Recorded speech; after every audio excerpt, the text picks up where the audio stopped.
Immediately, President Uhuru Kenyatta announced that he was going to play an active role in the politics of general election. I think William Ruto's side went into total panic. Now, the initial report that they came through, they actually started peddling a narrative that the president was actually presenting Raila Odinga as a state project, something that UDA allies believed was deemed to fail. But now, after having realized that that is not working, they have actually changed it, and Kipchumba Murkomen and Musalia Mudavadi are on record saying that President Uhuru Kenyatta's choice to front Raila Odinga through Azimio la Umoja to vie for the presidency is just part of his inner plan to extend his presidency by making sure that he puts Raila Odinga as a puppet. So there is something that needs to be very clear in terms of William Ruto's politics. After falling out with President Uhuru Kenyatta on a reason that no one really understands, there is something that William Ruto did. First was to make sure that after Uhuru took a backseat from active party politics, because he had been elected the president, William Ruto made sure that he brought down Jubilee to its knees. And this is when he realized that there were signals that the president was adamant to support him in 2022. But then, if you listen to what Charles Keter was saying the other day, that the breakup between the president and his deputy was deemed to happen even if there was no handshake. That tells you that even after the general election, William Ruto was just using the handshake as an excuse. But he knew that deep down, they had differed with the president, and the probability of president supporting him was really not there. So that is one thing that happened. So he went and were on a campaign mood and took control of the central Kenya. The first 4 years, from 2017 to 2021. I think Raila Odinga got into this race late 2021. Then his first entry was to try to climb the mountain. So guys, if you look at it critically, there is something that is in the UDA side. They are so much hungry with the president. And why do you think that the president entry into this race is actually causing some jitters? Before I explain this, if you're watching this video and you've not yet subscribed, take a second and subscribe. Also click the notification bell so that when we publish a video, YouTube will automatically notify you. So I have 5 reasons why I think Uhuru Kenyatta is spelling a doom to Ruto's presidential bid. The entry of President Uhuru Kenyatta was going to explain the fallout between Ruto and his boss. And of course, you know, the fallout between the two was going to play to disadvantage of William Ruto. Why? Because for them to actually differ, it cannot be a friendly affair. It cannot be something that can be taken for granted. If you listen to David Murade, they even went to an extent of saying that William Ruto was planning to do away with the president. And Jubilee Secretary General Raphael Tuju also appeared in a television interview to say that Ruto had planned to sabotage the government. So people might even ask, guys, President's choice to work with Raila, was it informed by the difference, or rather by the fallout with William Ruto? And so in whatever president is going to tell the central Kenya people, is going to scuttle the ground that William Ruto had already held. He could be comfortable with the president, and you will hear them saying that the president should just retire and go home and not be involved in active politics. Because the truth of the matter here is, even though the president's command of central Kenya might be questionable, but he has a very big percentage that he's going to convince by whatever he's going to tell the central Kenya people. Because what the president really believes, and if you listen to his body language, Uhuru really believes that William Ruto was a letdown on his second term. I'm not sure about the first term, but he's so staging a very strong point why Raila Odinga really helped him achieve a lot in his second term. Now, whatever Uhuru is going to tell the Central Kenya people, it must work against Deputy President.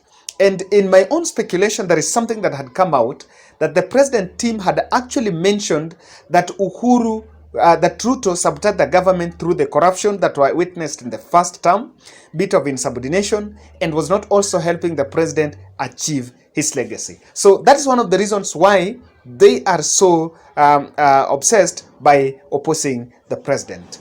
Now, secondly, there is something that I keep on mentioning in this channel. That is called CKC, Central Kenya Consciousness. For Raila Odinga to win the Central Kenya vote, it is not about the economic model that Raila can present there. It is not about the pledge, but they have to uproot what is called as stereotypes and Raila phobia in Central Kenya. For you to make an old grandmother in Nyeri to believe that Raila Odinga is the best for presidency in 2022, you cannot start telling her what Raila is coming to do. You must tell her that Raila is not the mganga that was mentioned about. Raila is not the person that is going to oppress them as it was mentioned before.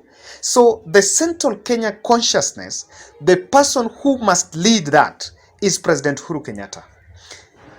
Actually, the Central Kenya consciousness is what is going to counter the dehumanization that was being planted there by the Rigathi Gachagua, that is being perpetuated by Rigathi Gachagua.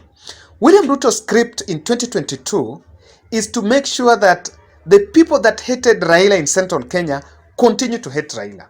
That is why he has actually given this role to Ndindi Nyoro, Rigathi Gachagua, and Kimani Ichung'wah. These fellas, when they rise on podium, they will continue telling you how Raila is sleeping when at in rallies, how Raila is incapacitated, how Raila is going to deny, is going to snatch shambas from Central Kenya. This is one of the scripts. So when Uhuru gets into this race, he's going to undo that by injecting the Central Kenya consciousness. The question of in whose hands are we safe? So guys, that is also one of the reasons. Now let's look at the third one. And my third point here is the deep state factor. I have mentioned in this channel, I don't know how deep is deep state. I don't know to what extent deep state can manipulate elections. But what I understand is what I don't know, Deputy President William Ruto knows it better. And he knows that in both 2013 and 2017, there was an active role that was played by a backroom team behind the face of the Jubilee Manifesto. And so, even though he cannot come out publicly to tell people that, you know what, this deep state exists, what he can do is what Raila used to do. When you walk out, when you break ranks with the deep state, you cannot really start saying they're there. So he knows very well that with the president of Uhuru Kenyatta, there is an active role that is going to be played by deep state. And because he has already broken ranks with the deep state, he knows very well that there is something that can be done to make sure that they stop his presidency. And for me, if you ask me, that is something very critical that William Ruto is really considering when he's putting up his presidential campaign. I listened to Musalia Mudavadi saying that there were some senior powerful people from the government that told them to stick as One Kenya Alliance, then they will be given the presidency. So this tells you that the Kenya Kwanza team knows whatever is going on. Now, lastly, the active role played by Uhuru Kenyatta is working it does not favor William Ruto, because president is going to stage the successes or the achievement of Jubilee government. And that is what the president have said, that I am getting into politics and now I was at office, I was working, now it's time to tell Kenyans what we've been doing. You know, one of the election strategies that opponents use, especially when you want to remove an incumbent, you must portray him as a failure. And so, the script by William Ruto to try to portray that Jubilee government failed in the second term because of the handshake with Raila Odinga is going to be neutralized. because the president is taking an active role to tell Kenyans what the government had achieved in the second term. Now, this is going to work against William Ruto, not only in central Kenya, but other parts of the country. And I can mention that in Mombasa, Uhuru Kenyatta have done a lot in Mombasa, and especially in the port, and their very road constructions have been conducted there.